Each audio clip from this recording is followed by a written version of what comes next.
Marte is the best player on the Diamondbacks. Any objections? No? No? And for the people who are making a big deal out of what he did after the All-Star break, what that tells me is that you've never managed a group of people in your life.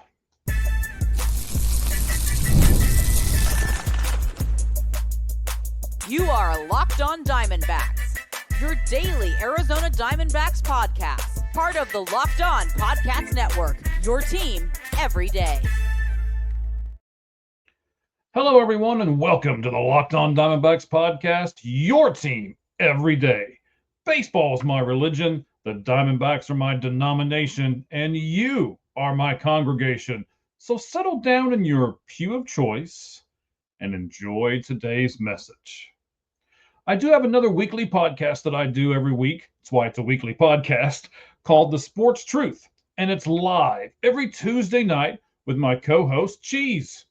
We are the 643 and Out guys, and you can find us on both X and YouTube at the 643 and Out pod. By listening now to this show, you are a certified member of the Locked On Podcast Network, which is completely free across all podcast platforms. You can also be a part of the show by joining us on YouTube. Simply search Locked On Diamondbacks and leave your comments and your criticisms. Now, ladies and gentlemen, I have a passion for this game and for this team. And if you are listening, I'm sure that you have the same passion. And whether you're a first time or a long time, I thank you for making Locked On Diamondbacks your first listen every day. Today, on this episode of the Locked On Diamondbacks podcast, our three segments will conquer the following three topics. We will look at the Marte situation from a couple of different perspectives, including what his manager had to say. We'll cover Game 1 in Colorado, and we will make a case that the Diamondbacks should be interested in a recently released player. Now, this episode is brought to you by 5-Hour Energy Transfusion. Go to 5hourenergy.com today and use my promo code LOCKEDONGOLF to receive 20% off your order. It's only valid through September 30th, so order transfusion-flavored 5-Hour Energy shots today. Now, Marte, let's conquer this right from the get-go, right? So he was given the day off before the All-Star break. And after the game, he did not get on the plane with Corbin Carroll or Eugenio Suarez's family. Now, all three of them were supposed to be on the same plane and come back to Arizona. He instead boarded another plane that took him to the Dominican Republic. He didn't know about his home being broken into before he boarded that plane. Now, those are the facts that we have them as they're being reported. And everything else that a lot of our local media are doing is just simply opinion, not based on the facts that we know. There are some people, again, at least in this local media market here in Arizona, that find the fact that he missed games after the All-Star break unreprehensible. I mean, what's next? You can't have a baby during the season? You're not allowed to get sick? And when your boss gives you an extra day's rest, are you supposed to argue with him until he decides to finally let you play? If this is your mindset, you have never managed a group of people in your life. I know. I didn't used to manage a group of people. Now I do. And it is a totally different mindset, at least if you're a good supervisor or a good leader, or in this case, a good manager. Because good managers are leaders first. And when you manage a group of people, you can't manage them all the same way because not everybody you're managing is the same type of person. So you have to do things differently. And to even take it a step further, you can't manage them all the way you want to be managed. And, that is the thing that as a manager, as I've grown in this capacity that I'm in now, I mean, I'm 52 years old, all right? I've never revealed my age on this show yet, but I'm, week number 4 almost, and I'm 52 years old, okay? I've learned some things in these 52 years on this earth. And here's one of them that it took me a long, long time to learn. I can't manage everybody that I'm over top of the way that I want to be managed. Let me give you a great example. The way I want to be managed is I want to be told what my daily responsibilities are and then leave me alone. Let me do them. Now, if I don't do those daily responsibilities for a day or two in a row, I understand that you're going to come to me and be like, hey, man, what's going on? I gave you your responsibilities and you didn't do them. And then you're going to have to discipline me and all those kinds of things. I totally get that. But just because that's the way that I like to be managed doesn't mean that's the way everyone likes to be managed. Some people want you to be there all the time. I wouldn't want that whatsoever. But in order to get the best out of some people, that's the way you have to manage them. And that's the thing that took me a long, long time to learn. I just always thought that the way I wanted to be managed was the best way. And it's not necessarily, is it the best way, the worst way, or somewhere in between? It is that everybody that you manage has a different mindset, and everybody that you manage is different. We all take orders differently. We all do things differently. I mean, with this new job here with Locked On Diamondbacks, we'll do these Skype things to where we meet and I can see them on the screen and they can interact with me and they'll show me their screen and this is how you do it. And they click on everything and I'm just watching and taking notes. But I really don't learn how to do it until I actually touch it and do it. I'm one of those type people. I have to actually do something in order to feel comfortable with it. I just can't listen to you tell me and then at the end of that conversation go, oh yeah, I feel really comfortable in being able to do that tomorrow when I have to do it by myself. I'm not that guy. Some people are, some people aren't. Some people are great with names, some people are not. Some people are great with numbers, and some people are not. You get what I'm getting at here, right? We're not the same people. And I guarantee you that those 25 men on that roster are all different. They've all got different buttons that you have to push. And Tori, as the manager, has to learn where those buttons are and when to push them. When I was listening to Tori on one of these stations that's really, I think, blowing this thing out of proportion, he used the parents and kid analogy. Every parent says they love all their kids equally, when in reality, they're lying. I mean, I can love them all unconditionally, and I can forgive them all the same. But if we are honest with ourselves, we prefer one of our kids over the other. Sometimes it's because that's the kid that is most like us. Sometimes it's because that's the kid that is the opposite of us, and that's the one that we want to hang out with all the time. Whatever it is, if you've got 4 kids, you like one of them better than the other 3. You just don't openly say it. And it's human nature to do that. There's nothing wrong with it. So you as fans, even, you guys gravitate towards certain types of players, right? You like a late round draft pick or an undrafted player. And then when you see him make it to the big leagues, you're like, yeah, I'm going to root for that guy. He wasn't even drafted, or he was a 30th round pick, something like that, like Mike Piazza was. Some of you like those hard-nosed, not afraid to get dirty, gritty type players. They don't even have to be the best one on the field. But if they're willing to run into the wall, or if they're willing to dive out on the field, if by the time they come up for their second plate appearance and their uniform's already dirty, you're like, yeah, that's my guy right there. They wear certain numbers, So our childhood number is 17. Well, now all of a sudden, I like everybody who has the number 17 on. Or maybe they're from a certain part of the country. I'm from the South. This guy's from the South. Or I'm from California or Arizona or Colorado or Ohio, Tennessee, whatever you guys are from. I'm from that state. He's from that state. I automatically gravitate towards that guy and being in that state because that's where I'm from. And I root for that guy. Lastly, being a leader means knowing what motivates the people you lead. To get the best out of them, do you need to challenge them? Do you need to reward them? And if you're a manager listening to all this, I know this is baseball, but listen, you can take this with you and you can use this tomorrow at work.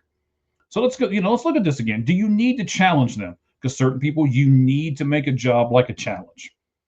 Do you need to reward them? Do you need to publicly praise them? That's what some people love. Some people are motivated by money. Some people are motivated by awards, and they stand up in front of their peers and you say that guy or that gal is the best one, and here's the certificate or here's the trophy to prove it. Sometimes that's all they need.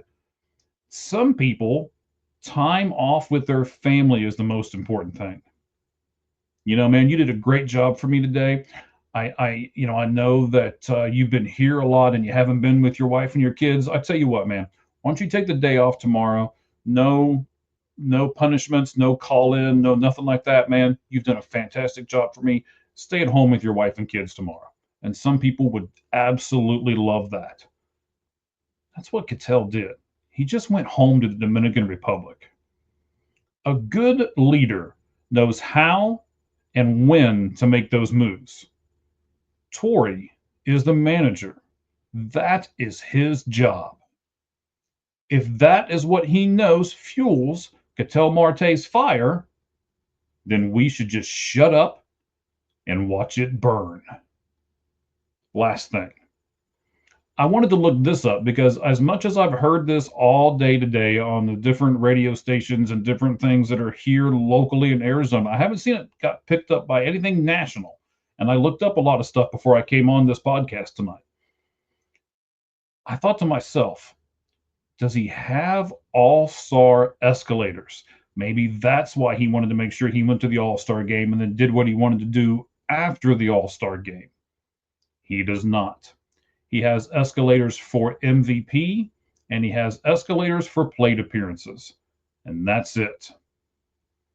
So it doesn't benefit him to just simply go to the all-star game, make $3 more million for it, and then do what he wants to do before or after it. It does not. So what's the big takeaway from this?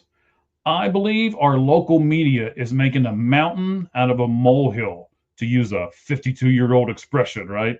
Some of you wouldn't have no idea what that means. They're making it a much bigger deal than what it really is. The Arizona Diamondbacks had an under 500 team and sent 3 players to the All-Star game. And if you remember, until Kyle Schwarber had a swing off, Cattell Marte had a legitimate shot at being the All-Star MVP. Cattell Marte is also leading these Diamondbacks into a resurgence. 2 big game-winning home runs in back-to-back nights in Arlington, Texas. What did he and the rest of the Diamondbacks do in Colorado in Game 1? We're going to talk about that here in just a moment, as soon as we talk about 5-hour energy.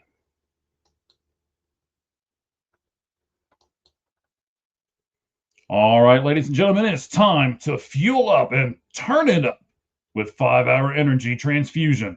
It brings the bold grape, ginger, and lime flavor to your favorite golf drink, minus the alcohol, of course, into a quick, energizing shot. Whatever you're doing, if you're sinking birdies or just making memories on the golf course with friends and family, 5-hour energy is a hole-in-one for your energy game. Now, let's be honest. Some days on the course or even off of it, You just need that extra boost to stay sharp and energized. But my wildest shot one day, man, daggone, this is crazy talk, but I was I'm not a big golf guy, and I get frustrated really easy out on the golf course, and I know some of you guys do too, right? So I basically just Happy Gilmore the thing. I did the whole thing where I stepped back 5 or 6 steps and then just whacked that ball with that club as hard as I could hit it. Well, it took off flying through the air and then bounced, 5, 6 times, killed a bunch of worms from point A to point B, and then got actually like within 10 feet of the pin.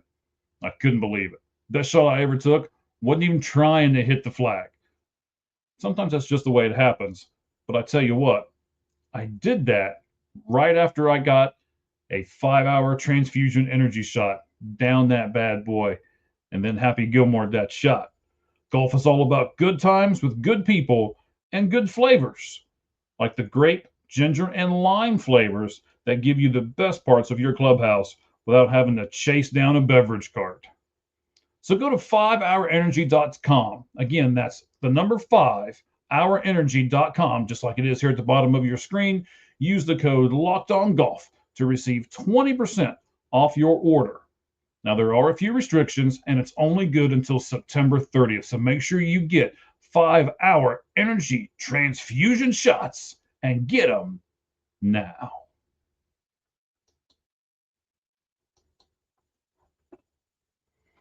All right, guys, let's go into segment number 2 here. And as you know, YouTube is a great tool for you to get everything you need about your Arizona Diamondbacks. But in order to do that, please subscribe to the channel, hit that bell for notifications so you never miss a video and you are never not informed. I'll keep you guys informed of everything going on with your Arizona Diamondbacks. And you can do it on Twitter as well, or X, whatever you want to call it. I'm very active up there, put a lot of posts, do some reposting, some poll questions every once in a while, and so much more on @LO_Diamondbacks. I got 3 big takeaways from game 1 of the Colorado Rockies series. I'm not going to go through and do play-by-play or inning by inning or anything like that. Here's my 3 big takeaways. Number 1, the Diamondbacks got 3 runs right away. And believe it or not, fans, it's the 12th game in a row that the Diamondbacks have scored within the first 3 innings. We talked about that a few days ago. When you're looking at a team like this, I mean, I miss the chaos. I loved how they ran on people and they forced the issue with people. And if you score early, it puts pressure on you. So you have to do that. The other team has to react to you instead of you reacting to that other team. It makes a huge difference. And getting 3 runs right away in this game was huge. The second thing, Eduardo Rodriguez. 7 innings, 6 hits, 1 run, 6 Ks, a walk, and it only took him 93 pitches. That's a pretty good line, especially from Erod, who has not been stellar all year, as most of us that watch this show know. Now, he pitched out of trouble in the first inning. He was pitching ahead in most of the counts. He was in rhythm, and he was confident. But most of all, he saved the Diamondbacks bullpen, which is crucial in a 4-game series, especially in Colorado. And to kind of put things on the other perspective, we only had to cover 2 innings with our bullpen. The Colorado Rockies had to cover 5 1/3 innings with their bullpen. They are already at a disadvantage. And tonight, it's going on right now, actually, it's only game 2 of 4. My third point, this was a total team win because everybody but ADC, Del Castillo, and Locklear had hits. But Locklear did start a great double play, so the defense was not lacking. Same token, we get, good with the bad thing. I'm one of these guys, right? Good with the bad. They were 3 for 11 with runners in scoring position, and they left 6 men on base. The big takeaway from segment number 2, man, it wasn't a perfect game, but it was a good start to a big 4-game series that if they happen to sweep, man, I hope they sweep. If they can do it, it could actually get them over 500. For our next segment, like I said, not a perfect game. So could we use an offensive player from another team that was just released? We'll talk about that in segment number 3. But first, it's time to hear from our good friends at Monarch Money.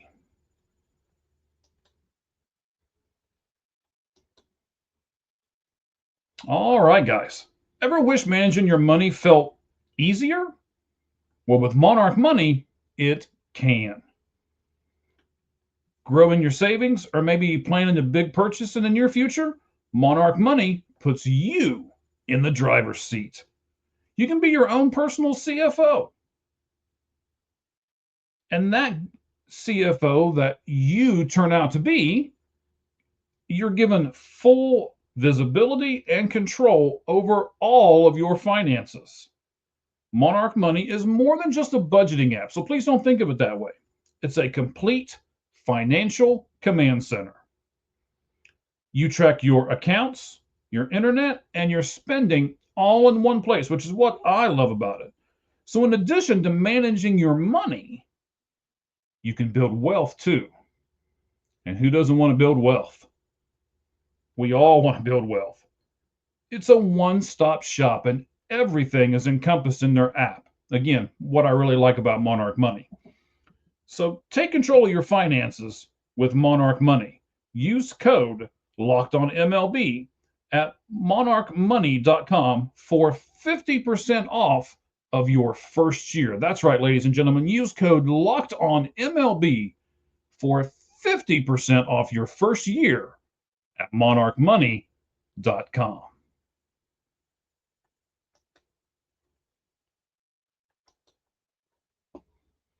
All right. Third and final segment of the night. Appreciate you guys all being with us here. But, when we're done here, do you want a broader look at the game of baseball?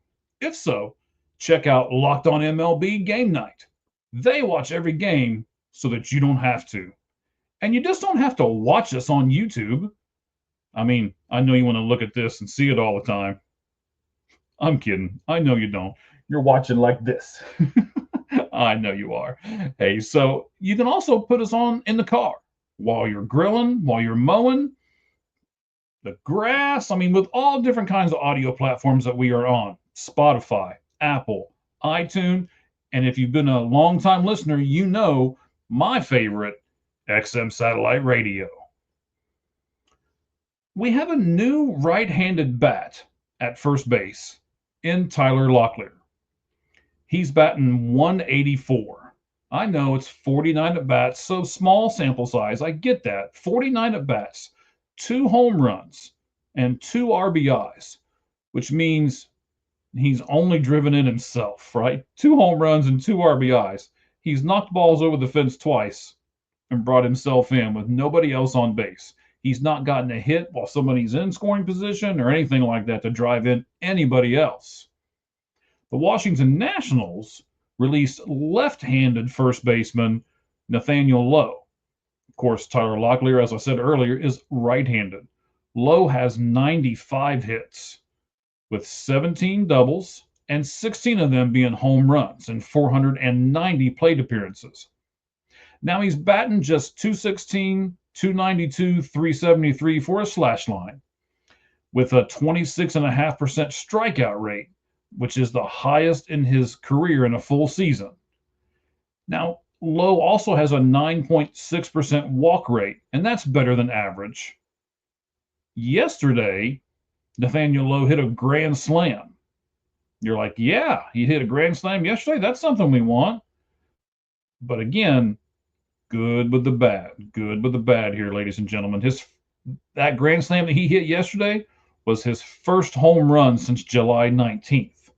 And it was just his third hit in the entire month of August, despite him getting regular playing time. He hasn't had a multi-hit game since July 18th. And in the month of August, actually in the past 36 games, it encompasses a little more than just the month of August, but in the past 36 games, 144 plate appearances, his slash line is as follows: 167, 271, 294. Now, before you start screaming, I'm not saying claim him. Hear me out. Because that would cost roughly $2.5 million, because you're responsible for the remainder of his salary if you claim him off of waivers. But wait until he clears waivers, because nobody else is going to claim him at $2.5 million for the rest of the season either. So wait until he clears waivers. Then when he goes unclaimed, you convince him to sign with the Arizona Diamondbacks. Now, why do you have to convince him? Because all 29 other teams can sign him too. He is over 5 years, so that means he can reject any assignment to the minor leagues, and I'm sure that's what he's going to do and become a free agent. Then you just owe him the prorated part of the league minimum at that point. It's roughly $800,000 for a year for the league minimum, and you would only owe him 2 months of that. That's what you do. I'd like to see the Diamondbacks do that. Bring me in a 30-year-old first baseman that knows what's going on, he was with Texas, right? He was also with Washington. So he's been around for a few years, 5 actually. He knows what's going on. He's been in the playoffs. I like it. I think it's something that we could definitely use. Now, something that we'll talk about next week. What if Pavin Smith comes back? Then what do you do with a left-handed hitting low? How about we cross that bridge when we come to it, all right? So that'll wrap up today's show. Thanks, as always, for making us your first listen every day. Tell a friend. Share this episode of the Locked On Diamondbacks podcast on your social media accounts. And be sure to follow me on my social media account on X at LO_Diamondbacks for more great content. Now, next week, we will have our first guests on the show. Ricky and Robert from the Red Hot Reds podcast will join us on Thursday, right before the Cincinnati Reds come into town. Next week as well, on Monday, we'll talk about Colorado Rocky Mountain High, hopefully. And we'll preview the city that rocks coming into town, Cleveland, Ohio, and their Guardians. All that and much more next week, right here on the Locked On Diamondbacks podcast. Now, for your next listen, check out Locked On MLB, as Sully gives you a daily look at the biggest stories in the league. And as always, tune in so you can stay locked on.